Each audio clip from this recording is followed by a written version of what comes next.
The integrity of a collection is only as good as the last integrity verification time. Verifying file integrity for every file in a collection can be a massive task. For instance, verifying the integrity of 300 gigabytes of data will require reading every file and then generating a checksum for each file. Assume a 50 megabytes per second access rate to the files on disk. The process will take 1.67 hours, not counting the time to generate the checksums. During the verification, the process can degrade the responsiveness for other users of the system. The solution is to manage the execution rate of the rule through a deadline scheduler. Define when the process should complete and slow down the execution rate to meet the deadline. This keeps the system performance from being dominated by a single rule, but does require the rule to be kept in the execution queue until it completes. An integrity rule should loop over the files in a collection. For each file, the rule should verify that the correct number of replicas has been made, verify that the replicas are correctly distributed across multiple storage resources, verify that each copy of the file has a valid checksum.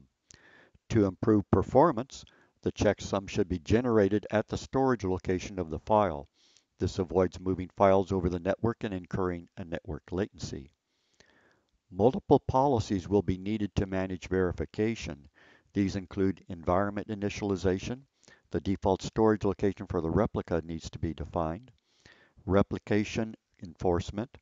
Files need to be replicated on ingestion by modifying the AC postproc for put to make the replicas. Verification policies. At a minimum, you should validate the number of replicas and validate a checksum on each replica. In practice, there are other properties of a collection that should be verified. These include access controls, descriptive metadata, distribution, arrangement, and data format types. Take 7 minutes and complete exercise 105.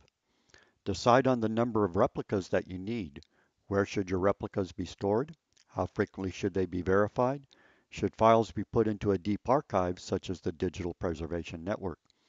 Please load a paragraph describing your result into the lifetime library in the subcollection class INLS 624 by the end of today's class.